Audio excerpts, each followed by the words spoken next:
ठाकुर जी को उपहार भेंट करनी है तो नवीन नवीन भावों की रचना करके ठाकुर जी को श्रवण कराओ।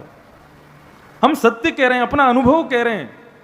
ठाकुर जी बहुत रीझते हैं भाव श्रवण करने से, आनंद आता है ठाकुर जी को। अगर मैं कथा में कोई नई बात, अपने मन की बनाई हुई बात सुनाता हूं, जैसे कि कथा क्रम तो कुछ था लेकिन मेरे मन में एक भाव आया कि जगन्नाथ जी ने ऐसे ऐसे लीला की होगी, वो कहीं लिखा नहीं है लेकिन मेरे मन का भाव है, तो जगन्नाथ जी निश्चित ही उस भाव को सुन के खुश होते हैं। और ठाकुर जी कहते हैं ये बढ़िया हुआ, इसने बढ़िया हमको संकेत कर दिया, अगली बार जब कृष्णावतार होगा तब हम ये चीज जरूर करेंगे जो इसने बोली। हम भी ठाकुर जी को कुछ ना कुछ आइडिया दिया करें कि लाल जी अगली बार जब अवतार हो तो ऐसे करना है। हाँ, तो ये भाव श्रवण कराया करो ठाकुर जी को। भाव जो प्रस्तुत करता है ठाकुर जी उसको स्वीकार करते हैं। भगवान जगन्नाथ का एक भक्त हुआ सालवेग, मुस्लिम था। उनके पिता मुस्लिम थे, मां ब्राह्मणी थी। पिता ने जबरदस्ती एक ब्राह्मणी को अपहरण किया और उसको जबरन गर्भवती कर दिया। सालवेग की माता अपने आप को समुद्र में नष्ट करने के लिए जाने लगी, लेकिन तभी मन में विचार करती है कि मेरे साथ तो जो हुआ मेरे कर्मों की गति के अनुसार हुआ, लेकिन इस बालक का क्या दोष है जो मेरे गर्भ में है? इसका क्या अपराध है? इसका तो कोई अपराध नहीं है, मैं इसको क्यों नष्ट कर रही हूं? उन्होंने मन में विचार किया, क्यों ना मैं इस बालक को जन्म दूं और श्री जगन्नाथ जी का भक्त बनाऊं। जब उस बालक ने जन्म लिया, पिता का नाम कालवेग और पुत्र का नाम रखा सालवेग। सालवेग की माताजी बचपन से ही सालवेग को श्री जगन्नाथ जी के सुंदर सुंदर चरित्र सुनाती थी। जगन्नाथ जी की भुजाएं ऐसी हैं, जगन्नाथ जी का मुखमंडल ऐसा है, श्री जगन्नाथ जी के नेत्र ऐसे हैं, श्री जगन्नाथ जी का भात का स्वाद ऐसा है, श्री जगन्नाथ जी का नील पर्वत ऐसा है, श्री जगन्नाथ जी का नील चक्र ऐसा है, श्री जगन्नाथ जी की ध्वजा की महिमा ऐसी है, नव कलेवर की सब सुनाती थी उसकी मां। और सालवेग बैठ करके उन्हीं को ही श्रवण करता था। एक दिन सालवेग अपनी मां के साथ छत पर बैठा था, तभी गांव के लोग बैलगाड़ियों में भर भर के जा रहे थे। जगन्नाथ स्वामी नयन पथगामी भवतु में, श्री जगन्नाथ महाप्रभु की जय, ऐसा जय जयकार करते हुए जा रहे थे। सालवेग ने अपनी मां से पूछा, मां ये सब कहां जा रहे हैं? और ये सब जिनकी आप कथा सुनाती हो जगन्नाथ जी, उनका नाम उच्चारण क्यों कर रहे हैं? तो उनकी मां ने बताया, बेटा वो नाथ साल में एक बार भक्तों को दर्शन करने के लिए श्री मंदिर से बाहर आते हैं और श्री क्षेत्र से बाहर आकर के रथ में विराजमान होकर सबको दर्शन देते हैं। आज मुझे माफ करना, आप जगन्नाथ जी के चरित्र में आया तो नहीं था कि मैं जगन्नाथ जी बोलूं, लेकिन ये आके पहले ही हाथ पे बैठ गए। ये पहले ही आके मेरे ऊपर बैठ गए ना, आज तो को मुझे याद करना ही पड़ेगा। तो इसलिए मैं बोल नहीं रहा हूं, ये बुलवा रहे हैं मुझसे, इसलिए सुन लो सब लोग। कल मिलने जा रहे हैं ना, तो इसलिए आज से ही ठाकुर जी मन बुद्धि चित्त सब पर अपना भाव रख रहे हैं। तो सालवेग ने पूछा कहां जा रहे हैं? तो मां ने बताया कि साल में एक बार जगन्नाथ जी रथ पर बैठते हैं और सबको दर्शन देते हैं। लाखों लोग उनके रथ को खींचते हैं। कई लोग जो विजातीय हैं या जो भारतीय हिंदू नहीं हैं, उनको मंदिर में प्रवेश वर्ज्य है। इसलिए ऐसे भक्तों के लिए ठाकुर जी बाहर आते हैं जिनको मंदिर में प्रवेश नहीं मिल पाता। कई विदेशी लोग भी हैं, तो उनके लिए ठाकुर जी रथ पर बैठ करके बाहर आते हैं और सबको दर्शन देते हैं। तब सालवेग ने कहा, मां मैं भी जाऊं? आपने आज तक मुझे बताया है कि वो कैसे हैं, लेकिन मैंने कभी उनको नेत्रों से निहारा नहीं है। मां आपकी आज्ञा हो, आपकी अनुमति हो तो मैं भी जाऊं इन लोगों के साथ, मैं भी उस जगन्नाथ जी का दर्शन करके आऊं। मां ने कहा, बेटा तू जानता है तेरे पिता का स्वभाव कैसा है। यदि तुम हठपूर्वक चले भी गए तो तुम्हारे पिता तुम्हारे पीछे से हो सकता है कि मुझे जीवित ना छोड़ें, और लौट के तुम आओ तो तुम्हारे साथ क्या होगा ये भी मैं कुछ कह नहीं सकती। इसलिए बेटा भलाई इसी में, तुम यहीं से केवल श्रवण करके अनुभव करो जगन्नाथ जी का, दर्शन तो भूल जाओ कभी होंगे। क्यों? क्योंकि मैं सालवेग का पुत्र हूं, क्योंकि मैं एक मुस्लिम खानदान में जन्मा हूं, इसलिए वो नाथ मुझे नहीं स्वीकार करेंगे। केवल इस भाव की वजह से वो इतनी अनुमति नहीं देंगे कि मैं उनको अपने नेत्रों से निहार सकूं। सालवेग की मां ने समझाया, बालक रोने लगा, मुझे जाना है जगन्नाथ जी के पास। मां ने समझाया, बेटा यदि तेरी भक्ति में, तेरी तत्परता में, तेरे दर्शन में यदि अभिलाषा यदि पक्की है ना, वो बिल्कुल स्वच्छ है ना, तो श्री जगन्नाथ जी तुझे बुलाएंगे। मैंने सुना है कि जब कोई अपने भाव उनके सामने प्रकट करता है तो उनको बहुत प्रिय है। तेरे भीतर जो भाव हो, यहीं से पूर्व की ओर मुख करके बैठ जा। वहीं जगन्नाथ जी का मंदिर है, यहां से कोसों दूर है, लेकिन तू बैठ जा और यहीं से अपने हृदय में जो तूने छवि आज तक बनाई है उस छवि का स्मरण करके अपने भाव कह दे ठाकुर जी से। तब साल्वेग अपने घर की छत पर जाकर के खड़ा हो गया और जहां की तरफ जगन्नाथपुरी है वहीं की तरफ मुख करके खड़ा हो गया और वहां खड़े होकर के साल्वेग श्री जगन्नाथ जी से प्रार्थना कर रहा है। अहे नील शैल प्रबल मत्वावरण, प्रबल मत्वावरण, मुआरत नलनी बनकुकर द्रलन। अहे नील शैल प्रबल मत्वावरण, प्रबल मत्वावरण, मुआरत नलनी बनकुकर द्रलन। अहे नील शैल। अरे ओ नीलाचल पर्वत के मतवाले हाथी जगन्नाथ, जब श्री जगन्नाथ जी अपने मंदिर से निकलते हैं रथ के लिए, तब उनका स्वरूप देखो, मानो जैसे एक सखा अपने दो सखाओं के कंधे पर हाथ रख लेता है और फिर उसके बाद खुद श्रम नहीं करता, दोनों सखा उसको उठा के लेके चलते हैं। ऐसे कूदते हुए एक मतवाले हाथी की तरह श्री जगन्नाथ जी मंदिर से उतर के नीचे आते हैं। वहीं बैठा बैठा वो साल्वेग कह रहा है, अरे नीलाचल पर्वत के मतवाले हाथी जगन्नाथ, मेरे हृदय के आर्त रूपी कमल के इस वन को आकर के तुम अपनी सूंड से, तुम अपने चरणों से इसका सर्वनाश कर दो भगवान। आपने द्रौपदी का चीर बढ़ाया, पांडवों की रक्षा की, सबके लिए कृपा करने के लिए पधारे, तो इस साल्वेग पर कृपा क्यों नहीं कर रहे हो नाथ? मुझ पर भी कृपा करो। कहे साल्वेग हीन जाति रेणु यवन, कहे साल्वेग हीन जाति रेणु यवन, श्रीरंगा चरण तल करुवधि जनान। अहे नील शैल। मैं जाति का यवन हूं नाथ, आपसे प्रार्थना कर रहा हूं आपके श्री चरणों की कृपा मुझे प्राप्त हो जाए, भगवान कृपा करो। यहां जगन्नाथ जी उसी समय, जिस समय साल्वेग स्तुति गा रहा है, जगन्नाथ जी मंदिर से उतर करके नीचे आ रहे हैं। वही हाथी की तरह गजगामनी चाल उछलते हुए सिद्धियों पर, उनको क्या बोलते हैं, कौन, ब्रह्मवेदी, हाँ वो 22 सिद्धियां, उस पर ऐसे उछल उछल के आते हैं ठाकुर जी। आए आकर के जैसे ही रथ पर विराजमान हुए, लाखों करोड़ों लोग सामने खड़े हैं ठाकुर जी का रथ खींचने के लिए। जैसे ही सबने रथ खींचना प्रारंभ किया और यहां साल्वेग स्तुति गा रहा है कि प्रभु मुझ पर कृपा करो। लाखों करोड़ों लोग रथ के पीछे लगे हैं, कोई पीछे से धक्का दे रहा है। श्री सुभद्रा जी का रथ चल पड़ा, बलभद्र जी का रथ चल पड़ा। जैसे ही जगन्नाथ जी का रथ खींचने लगे लोग, लाखों की तादाद भी ढीली पड़ गई, लेकिन जगन्नाथ जी का रथ 1 इंच भी आगे नहीं बढ़ा। बलभद्र जी दूर पहुंच गए, सुभद्रा जी दूर पहुंच गए, जगन्नाथ जी भी वहीं खड़े हैं। बड़े बड़े रथ के कारीगर सब आकर के देखने लगे, क्या हो गया, रथ आगे चल क्यों नहीं रहा है।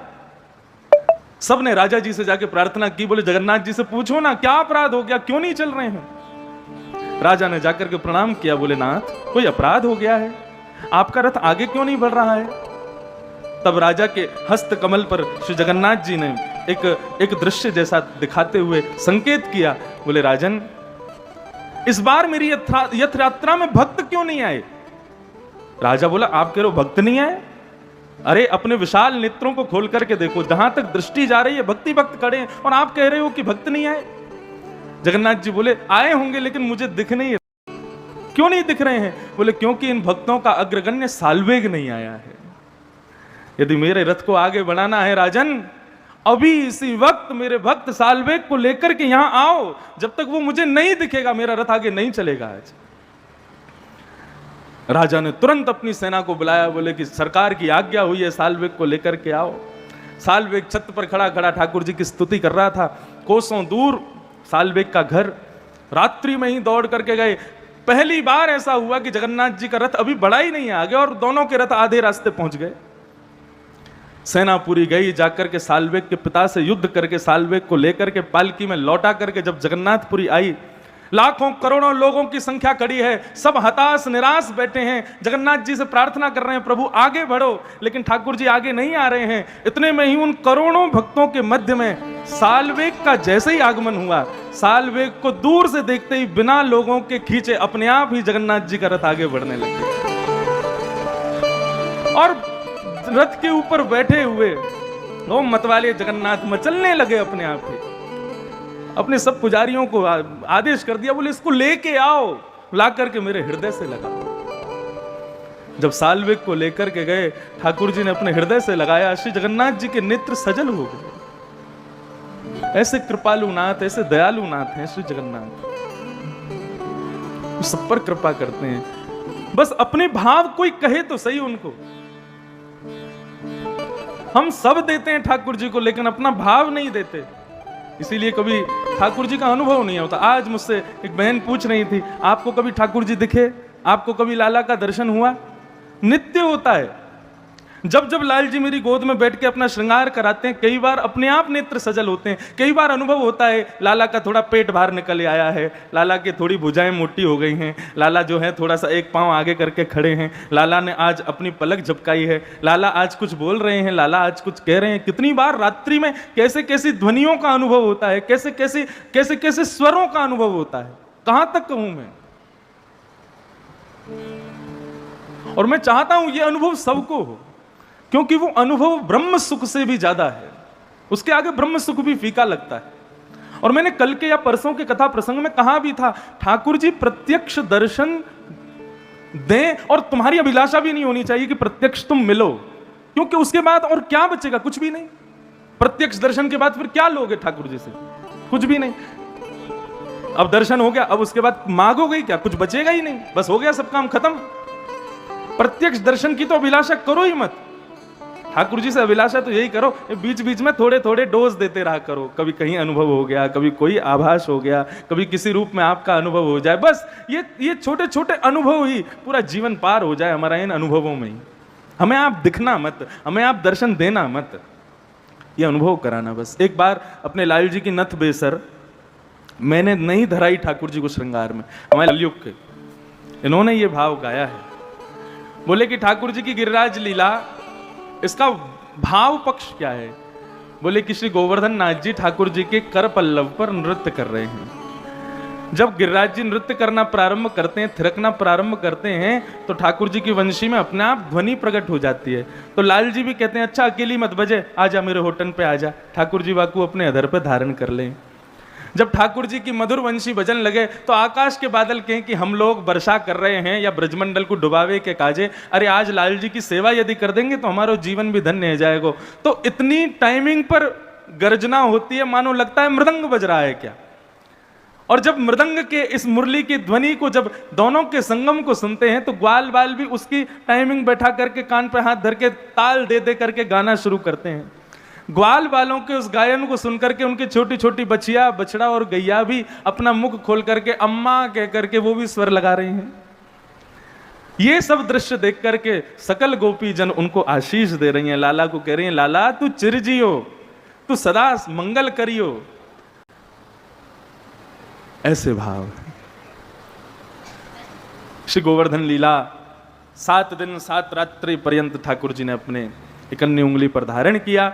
7 दिन बाद जब बारिश बंद हो गई, मौसम खुल गया, ठाकुर जी ने सब ब्रजवासियों को कहा अब सब चलो बाहर। सब बाहर आए। ठाकुर जी ने धीरे से श्री गिरिराज जी को उनके यथावत स्थान पर विराजमान कर दिया। इतने में ही इंद्र की टोली आती दिखी, तो भगवान बोले अब ब्रजवासियों के सामने इसको क्या मैं आशीर्वाद दूंगा। तो ठाकुर जी ने एकांत में गए और जाकर के इंद्र को खूब सुनाई ठाकुर जी ने। बोले कि तुम इंद्र हो तो इसका मतलब ये थोड़ी है तुम कुछ भी करोगे। बोले प्रभु मुझे क्षमा कर दो।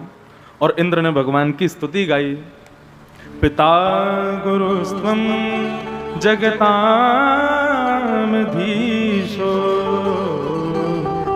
यदिच्छया गामटमानो नपेक्ष।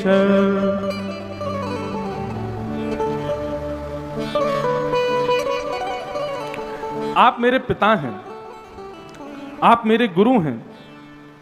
दुरत्यय काल उपात दंड, मैं आपकी शरण में हूं भगवान। आप मेरे पिता हो, गुरु हो, और पिता गुरु को अधिकार है अपने बालकों को दंड देने का।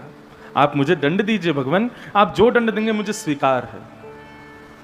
ठाकुर जी ने थोड़ी देर तो उसको डांटा, लेकिन फिर बाद में इंद्र को अपने हृदय से लगा लिया। ब्रह्मा जी ये दृश्य देख रहे थे। ब्रह्मा जी बोले मुझसे गलती हो गई, मुझे तो आज तक क्षमा नहीं किया आपने, और ये इंद्र को आप गले से लगा रहे हो। आपको पता ब्रह्मा ने क्या किया? कल मैंने सुनाया नहीं था कथा में।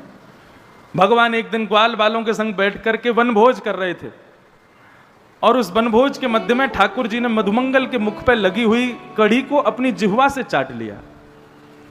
अब ये लीलाएं कहते हैं तो फिर पद याद आते हैं, और पद फिर बड़े थोड़े कठिन होते हैं गाने में, लेकिन मुझे बहुत सुख मिलता है। लगता है आपको समझ में आएंगे कि नहीं। एक भाव है, आज दधी मीठो मदन गोपाल। आज ठाकुर जी सबको दही बांट रहे हैं, सारे ग्वाल वालों को। तो बांटते बांटते ये स्तुति हुई, सारा दही खत्म हो गया। 2-3 ठाकुर जी के सखा रह गए। बोले लाला ऐसो दही हम कबहू ना चाखो, सुन गोकुल के नाथ, इतनो मधुर दही हमने कभी ना खायो। तो पीछे जो रह गए वो बोले लाला हमको तो मिलो ही ना, दही सबरो खत्म है गयो।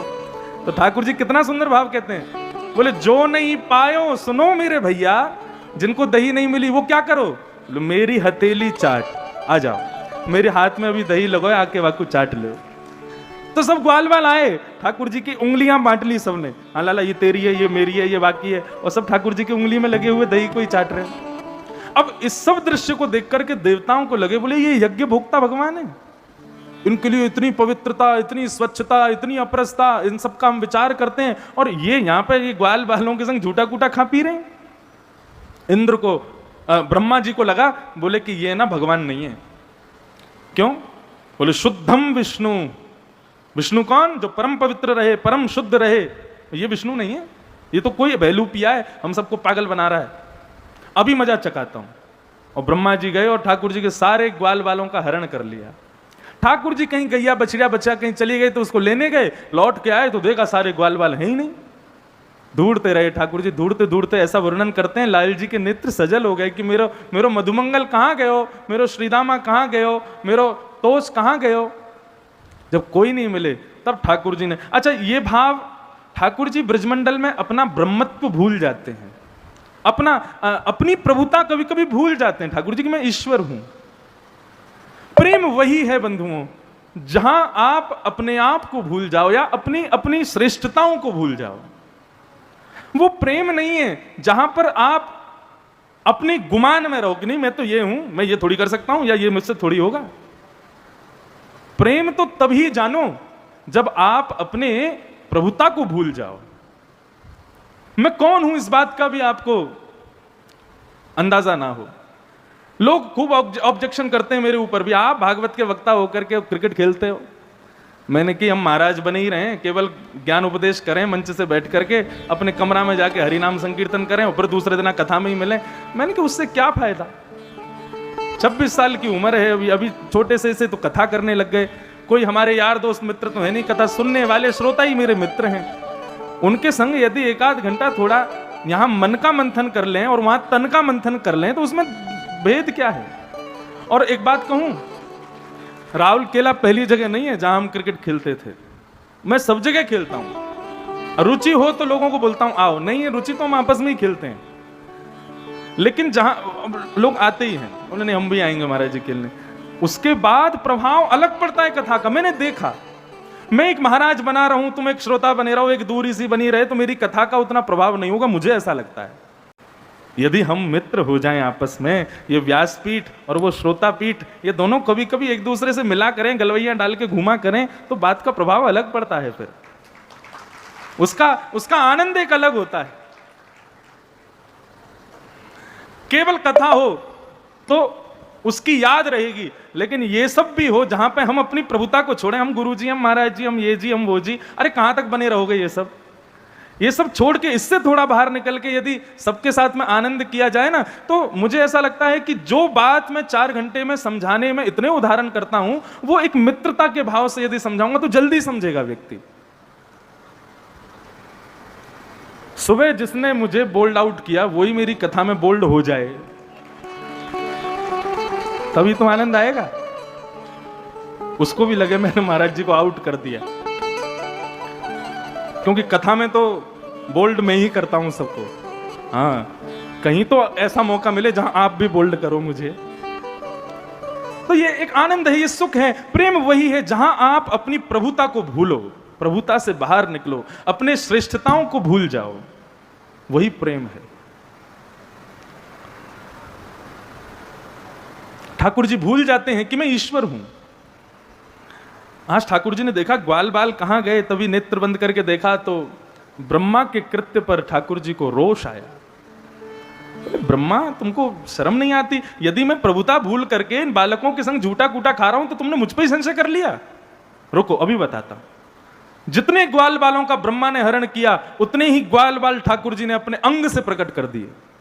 सब मधुमंगल, श्रीदामा, तन सुखा, मन सुखा, धन सुखा, सब ठाकुर जी ने प्रकट कर दिए। और इतने ही नहीं, उनके वस्त्र भी, उनके टिफिन भी, उनके मटके भी, उनकी गैया भी, उनकी बचिया बछड़ा भी, सब ठाकुर जी ने अपने में से प्रकट कर दिए। कर्तुम अन्यथा कर्तुम समर्थ ईश्वर। ईश्वर किसे कहते हैं? जो कोई ना कर सके, वो जो कर सके उसी को तो ईश्वर कहते हैं। सबको प्रकट कर दिया और ठाकुर जी ने अपने में से सबको प्रकट करके और सबके संग वही मित्रता के भाव से गलवैया डाल करके ठाकुर जी चलने लगे। ब्रह्मा ने 1 वर्ष बाद विचार किया कि जरा देखूं तो सही, बहलूपिया कृष्ण विरह में रो रहा होगा, मेरे सखा कहां हैं, मेरी गैया कहां हैं, जरा देखूं तो सही उसको जाके। नीचे आकर के देखा तो जितने ग्वाल बाल ब्रह्मलोक में मूर्छित पड़े हैं, उतने ही ग्वाल बाल वहां विचरण कर रहे हैं। ब्रह्मा ने मन में विचार किया, मुझसे बहुत बड़ा अपराध हो गया, मुझसे बहुत बड़ी गलती हो गई, मैंने ठाकुर जी की परीक्षा ली। वापस ब्रह्मलोक जाने लगा कि चलो ग्वाल बालों को वापस कर दूं, क्षमा मांग लूंगा। ब्रह्मलोक, यहां ब्रह्मा तो पृथ्वी पर आया था। भगवान ने जैसे देखा ब्रह्मा पृथ्वी पर आया तो भगवान ब्रह्मा का रूप धारण करके ब्रह्मलोक चले गए। और ब्रह्मलोक के जो पहरेदार थे उनसे कह दिया, सुनो, आजकल हमारे जैसे दिखने वाले बेलूपिया बहुत घूम रहे हैं, यदि कोई मेरे जैसा दिखने वाला दूसरा आवे तो मेरी आज्ञा है, मार पीट के भगा देना उसको। और ठाकुर जी ब्रह्मा बन के भीतर चले गए। इतने में आए ब्रह्मा जी, बोले कि ग्वाल वालों को ले जाऊं, वापस कर दूंगा। जैसे ही ब्रह्मलोक में प्रवेश करने लगे, द्वारपालों ने रोका है। बोले कहां जा रहा है?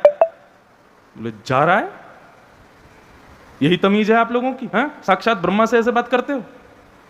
बोले तेरे जैसे ब्रह्मा बहुत डोलते हैं, चल भाग यहां से। बोले अरे मैं ब्रह्मा हूं। बोले तू ब्रह्मा है तो फिर भीतर कौन बैठा है? बोले भीतर कौन बैठा? बोले हाँ, हमारे ब्रह्मा तो अभी अभी आए थे, आकर के बोले कि बेलूपिया घूम रहे हैं 2-4, कोई आवे तो भगा देना, हमें सब पता तुम बेलूपिया हो। ब्रह्मा बोला मेरे जैसा कोई आया था। तो ब्रह्मा समझ गए ब्रह्मा का रूप धारण करने की सामर्थ्य केवल और केवल नारायण में। ब्रह्मा ने स्वीकार कर लिया, हाँ मैं बेलूपिया हूं, हाँ मैं नकली हूं, लेकिन एक बार असली ब्रह्मा का दर्शन करा दो। रुको, पूछ के आते हैं हम। भीतर गए, सबने जाकर के, भगवान बैठे थे ब्रह्मा बन करके, सबने पूछा, बोले वो नकली ब्रह्मा खड़ा है बाहर, बेलूपिया, क्या करें? बोले लाओ, भीतर लाओ उसको। ब्रह्मा जी को लेकर के भीतर गए। ब्रह्मा जी ने सामने नारायण स्वरूप में ब्रह्मा को बैठे देखा। सबको तो वो ब्रह्मा दिख रहे थे, लेकिन ब्रह्मा जी को साक्षात नारायण के रूप में दिखाई दे रहे थे। कान पकड़ करके क्षमा मांगी, हे प्रभु मुझे क्षमा कर दो, मुझसे अपराध हो गया। ठाकुर जी ने क्षमा नहीं किया। भगवान उठ के चले गए वहां से, बोले तुम करो तुमको जो करना, हम क्षमा नहीं करेंगे। लेकिन आज इंद्र ने भी अपराध किया, ठाकुर जी ने हृदय से लगा लिया, उसको क्षमा कर दिया। ब्रह्मा जी प्रकट हो गए, बोले इतना बड़ा आप भेदभाव आपने क्यों किया? मेरे से गलती हुई तो मुझे तो आज तक क्षमा नहीं किया, और इंद्र की गलती पर आप उसको हृदय से लगा रहे हो। ठाकुर जी बोले तुमने जो किया था उसमें मेरे भक्तों को और मुझको दोनों को वियोग हुआ था, हम दोनों एक दूसरे से दूर हो गए थे। लेकिन इंद्र ने जो किया है उसकी करनी से सब ब्रजवासी मेरे पास आ गए, मेरे समीप आ गए, मेरे चरणों में आ गए, इसलिए मुझे इंद्र की करनी पर ज्यादा क्रोध नहीं है।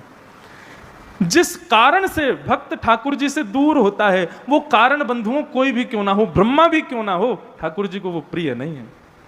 और जिस कारण से हम जगन्नाथ जी के समीप आ जाएं, वो कारण श्री जगन्नाथ जी को प्रिय है, जगन्नाथ जी को भाता है। इसलिए किसी कारण से यदि आप कथा नहीं सुन रहे, जगन्नाथ जी का दर्शन करने नहीं जा रहे, तो उस कारण को ठाकुर जी का दुश्मनी समझना। बोले इसके वजह से ठाकुर जी नाराज होंगे। लेकिन यदि किसी कारण से ठाकुर जी के समीप पहुंच जाओ, तो वो कारण ठाकुर जी को अति प्रिय है। प्रेम तो बिना कारण का होना चाहिए। इंद्र पर ठाकुर जी मोहित हो गए, रीझ गए, और इंद्र से कहा, इंद्र कोई बात नहीं, अब अपने इंद्रत्व को संभालो और हम अब आगे की लीला करते हैं। आज गायों ने भगवान का नामकरण कर दिया और ठाकुर जी को एक नवीन नाम प्रदान किया, गोविंद। ये गोविंद नाम जो है, ये गायों ने रखा है भगवान का। ठाकुर जी को अपने सारे नामों में सबसे प्रिय नाम है गोविंद। यदि कोई व्यक्ति गोपाल कहकर के पुकारे, कृष्ण कहकर के पुकारे, मनमोहन कह के पुकारे, कान्हा कहकर के पुकारे, ठाकुर जी सुनते हैं। लेकिन यदि कोई गोविंद कहकर के पुकारे, तो ठाकुर जी कहते हैं मैं सुनता नहीं, मैं तत्क्षण वहीं पहुंच जाता हूं। क्यों? बोले गोविंद नाम का उच्चारण व्यक्ति जब करता है, तो मुझे ऐसा लगता है कि मेरी गैया मुझे बुला रही है। और ठाकुर जी बोले मैं सब काम छोड़ के जाता हूं। इसलिए सबको चाहिए ठाकुर जी को एक बार तो गोविंद कहकर के दिन में पुकारा करो, हे गोविंद कहां हो, ऐसे पुकारा करो। कभी चलते फिरते उठते बैठते सहज ही ठाकुर जी का नाम उच्चारण करते रहा करो, ठाकुर जी को सुख मिलता है उसमें। हम जितने व्याकुल होते हैं ना जगन्नाथ जी से मिलने के लिए, अभी मैं आ रहा था, एक माता जी मुझसे कह रही आप जगन्नाथ जी जा रहे हैं, मेरा प्रणाम कह देना। कुछ लोग कथा लाइव सुन रहे हैं, तो उनके भी मैसेज फोन आ गए, महाराज जी आप जगन्नाथ जी जा रहे हो, हमारा प्रणाम कह आना। तो मुझे लगता है लोग कितने व्याकुल, लेकिन लोग व्याकुल नहीं, जगन्नाथ जी भी व्याकुल होते हैं आपसे मिलने के लिए, आपको देखने के लिए। कब दिखोगे, कब मिलोगे, उनको भी व्याकुलता रहती है कि मेरा भक्त कब आएगा मेरे समीप। ठाकुर जी को नाम मिला गोविंद। आगे श्रीमद् भागवत में एकादशी व्रत की कथा बताई गई। बंधुओं, एकादशी के दिन वैष्णवों को व्रत करना चाहिए, अन्न का सेवन नहीं करना चाहिए। क्यों? क्योंकि एकादशी के दिन अन्न में पाप का निवास होता है। भगवान ने सबको निवास दिया पृथ्वी पर, तो पाप रोता रोता पहुंच गया, बोले कि मुझे कोई स्थान नहीं है पृथ्वी पर। अरे नरक के द्वार बंद हो जाएंगे, कभी तो ऐसा कुछ करो कि मुझे भी लोग स्वीकार कर लिया करें। तब ठाकुर जी ने एकादशी के दिन पाप का निवास बताया अन्न में। बोले मानव अन्न को छोड़ने में बहुत मुश्किल करता है, तो एकादशी के दिन जो अन्न खाएगा वो एक प्रकार से अपना पाप खा रहा है। अच्छा, पाप खा रहा है का मतलब अन्न खाने से पाप लग जाता? नहीं, आपने जो पूर्व में पाप किए हैं और वो आपके किसी तीर्थ यात्रा आदि करने से वो पाप नष्ट हो गया, और यदि आपने एकादशी के दिन अन्न पाया तो वो नष्ट हुआ पाप पुनः जीवित हो जाता है। ये है एकादशी का महत्व। लेकिन आप सब उड़िया निवासी हो, श्री जगन्नाथ जी में तो एकादशी उल्टी पड़ी हुई है। यहाँ तो एकादशी के दिन जबरदस्ती भात और खवाया जाता है, खाओ। यहां पर एकादशी नहीं है। लेकिन बंधुओं, आपको एक बात पता है, ठाकुर जी जिस नियम को जहां तोड़ते हैं ना, किसी ना किसी रूप में उसको पूर्ण जरूर करते हैं। साल भर में जितनी एकादशी आती हैं, हमारे जगन्नाथ जी एक बार में ही कर लेते हैं। कब? जब स्नान पूर्णिमा के बाद ठाकुर जी बीमार होते हैं और कितने दिन के लिए मंदिर बंद रहता है, उतने दिन तक ठाकुर जी दाल भात नहीं खाते, ठाकुर जी का भोग नहीं लगता। पूरे दिन ठाकुर जी केवल और केवल वो पीते हैं, काढ़ा पीते हैं। तो ऐसा माना जाता है कि श्री जगन्नाथ जी के साल भर की एकादशी तभी हो जाती है। ठाकुर जी इतने दिन व्रत करते हैं, अन्न तो खाते नहीं, तो उनकी एकादशी हो जाती है उतने दिन में। बहुत सुंदर सुंदर भाव हैं जगन्नाथ जी के। बोले जगन्नाथ जी इतना दाल भात खाते हैं, इतना दाल भात खाते हैं कि उनका जो है पेट खराब हो जाता है। तो फिर उसके बाद ठाकुर जी इतने दिन तक दाल भात को तिलंजलि दे करके और केवल काढ़ा पी करके रहते हैं, और एक प्रकार से एकादशी का भी मान रखते हैं, व्रत करते हैं नाथ। तो इसलिए वैष्णवों को चाहिए कि एकादशी का व्रत तो किया करें। उस दिन अन्न का सेवन नहीं करना चाहिए, वर्ज्य माना गया है। दूसरा भाव मैं ऐसा मानता हूं, हम लोग क्या है, हम लोग इतने स्वार्थी जीव हैं, हमको हर चीज में यह जानना जरूरी है कि इससे हमको मिलेगा क्या, फायदा क्या होता है। हम एकादशी करेंगे तो फिर उससे हमको क्या मिलेगा। हम लोग इतने ज्यादा स्वार्थी हैं कि हमको सब चीज में चाहिए। एकादशी के लिए भी लोग पूछते हैं इससे फायदा क्या होता है महाराज जी।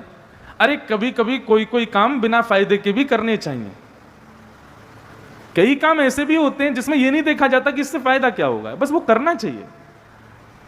लेकिन फिर भी लोग पूछते हैं कि इससे फायदा क्या होता है। देखो तो व्रत क्यों किया जाता है। व्रत करने से आयु बढ़ती है, आयु में वृद्धि होती है व्रत करने से।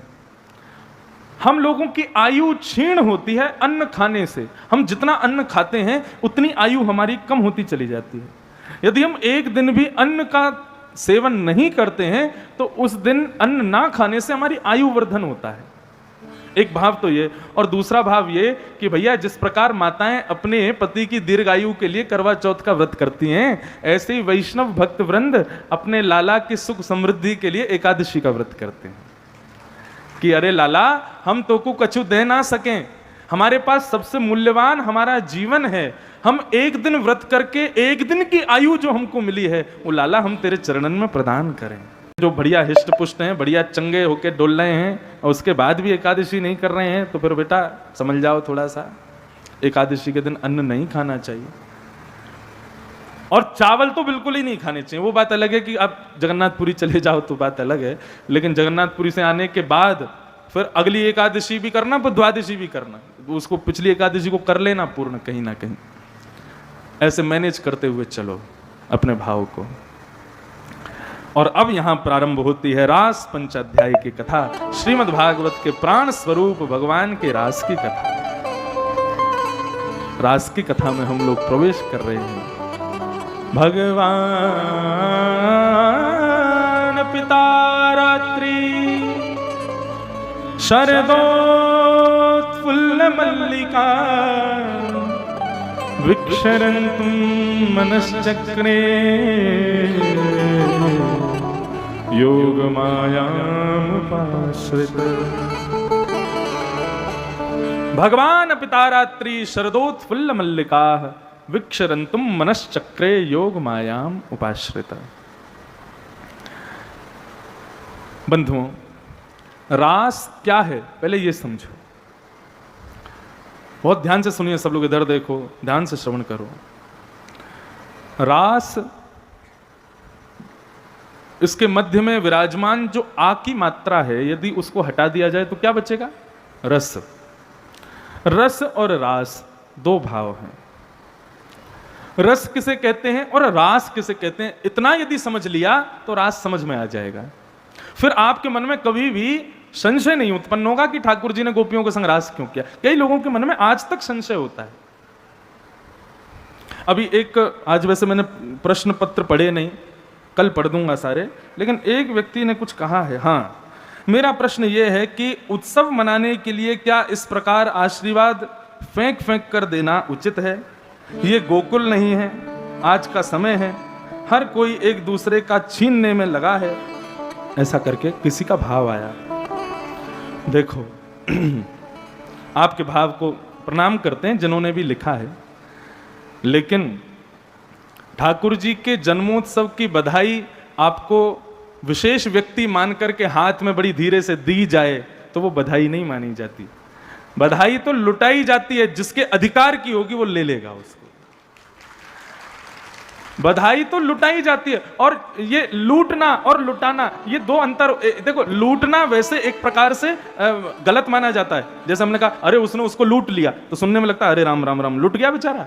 लेकिन ठाकुर जी के भाव में बोले क्या लूट रहे हैं? बोले बधाई लूट रहे हैं ठाकुर जी के जन्मोत्सव की। तो यहाँ लूटना भी भक्ति माना जाता है। यहाँ पर आप इसमें भी यही भाव देखो। आप कितने बड़े बड़े लोग उस दिन यहाँ खड़े थे, कोई धनवान होगा, कोई करोड़पति होगा, कोई खरबपति होगा, लेकिन खरबपति लोग भी ठाकुर जी के जन्मोत्सव पे दे लुटाई और एक दूसरे पे कूद रहे हैं, छीन रहे हैं, ले रहे हैं। यहाँ पर आप अपनी प्रभुता ही छोड़ रहे हो।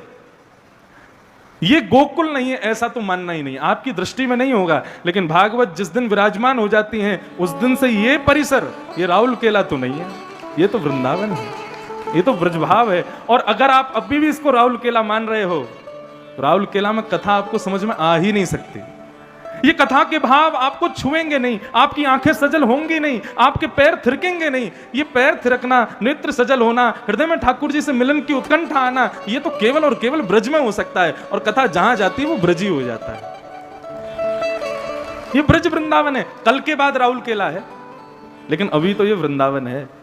परसों आओगे ना तो यहां बैठने का मन नहीं करेगा आपका। और परसों की क्या कह रहे हो, कल 10:30 बजे के बाद 12 बजे यहां बैठ के दिखा देना आप। आपका मन करेगा भाई मुझे कुछ हो रहा है, मेरा मन बहुत उच्चाटित हो रहा है, मुझे लेके चलो यहां से। क्यों? 7 दिन तक तो तुम यहीं झूमे थे, अब क्या हुआ? क्योंकि इस प्रांगण को वृंदावन बनाने वाला ये भागवत ग्रंथ अब यहां से प्रस्थान कर चुका है। अब ये राउल केला ही है। इसलिए ये भाव तो कथा में कहीं भी हो, ये तो रखना ही नहीं कि हम छत्तीसगढ़ में सुन रहे हैं, उड़ीसा में सुन रहे हैं, बंगाल में सुन रहे हैं, या उसके किसी विशेष क्षेत्र में सुन रहे हैं, शहर में सुन रहे हैं। कथा होने के बाद तो वो वृंदावन ही है। ये वृंदावन है बंधु। और ठाकुर जी की बधाई जिसने लूटी वो जीवन भर के लिए माला माल हो जाएगा। इसीलिए उसको लूटा जाता है और उसको लुटाया जाता है। दूसरा भाव एक और था कि भाई ये भाव भी आता है कभी कभी कि लुटाया हमने, चरणों में गिरता है, ठाकुर जी का प्रसाद है। तो देखो, ठाकुर जी की निर्माल्य वस्तु ठाकुर जी के प्रांगण में यदि चरणों में गिरे तो उसका दोष नहीं होता। ऐसे तो श्री जगन्नाथ जी के अब लोग वहां भीतर से तुलसी लुटा रहे हैं और भीतर से मालाएं फेंक रहे हैं, खूब पैरों में गिरती हैं, लेकिन मंदिर प्रांगण में, उस पवित्र प्रांगण में उसका दोष नहीं माना जाता। हाँ, वो बात अलग है, आप इस प्रांगण से बाहर गए और वहां जाकर के आपने ठाकुर जी के प्रसाद को गिराया और उस पर पैर रख दिया तो उसका भी पाप नहीं लगता। उससे होता क्या है? उससे पुण्य खत्म होते हैं, पुण्य क्षीण होते हैं। तो ये तो पावन पवित्र है और ठाकुर जी की बधाई तो लुटाई ही जाती है। रस में और रास में भेद क्या है, मैं ये बता रहा हूं। रस किसे कहते हैं? आप लोग पहले दिन कथा सुनने के लिए आए, तो फिर दूसरे दिन क्यों आए कथा में? 7 दिन की कथा थी, एक ही दिन सुन लेते, दूसरे दिन से अपने घर में काम देखते, अपना कारोबार देखते, अपना सब कुछ देखते। लेकिन आप क्यों? क्योंकि आपको कथा में रस आया था।